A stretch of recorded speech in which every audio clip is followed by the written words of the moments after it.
এক গ্রামে ছোট্ট মেয়ে রিমি আর একটি পাখি টিকটিকির মধ্যে মজার বন্ধুত্বের গল্প।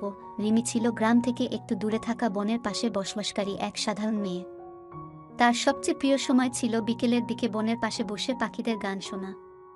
একদিন সে একটি ছোট্ট আহত পাখি দেখতে পায়। পাখিটির ডানা ভাঙা ছিল। রিমি পাখিটিকে বাড়িতে নিয়ে আসে, তার যত্ন নেয় এবং ধীরে ধীরে পাখিটি সুস্থ হয়ে ওঠে। পাখিটির নাম সে দেয় টিকটিকি, কারণ তার ডাকের শব্দ এরকমই শোনায়। তারা একে অপরের খুব ভালো বন্ধু হয়ে ওঠে। টিকটিকি উড়ে বেড়ায়, কিন্তু প্রতিদিন সন্ধ্যায় রিমির কাছে ফিরে আসে। একদিন গ্রামে বড় একটা ঝড় আসে। ঝড়ে অনেক গাছ পড়ে যায় আর গ্রামের অনেক ঘরবাড়ি নষ্ট হয়। গ্রামে খাবার আর পানির অভাব দেখা দেয়। সবাই খুব চিন্তিত হয়ে পড়ে। রিমি দেখতে পায় যে আশেপাশের পশু পাখিরাও ঝড়ে ক্ষতিগ্রস্ত হয়েছে। এরকম আরও মজার মজার গল্প পেতে গল্প চ্যানেলটি সাবস্ক্রাইব করুন।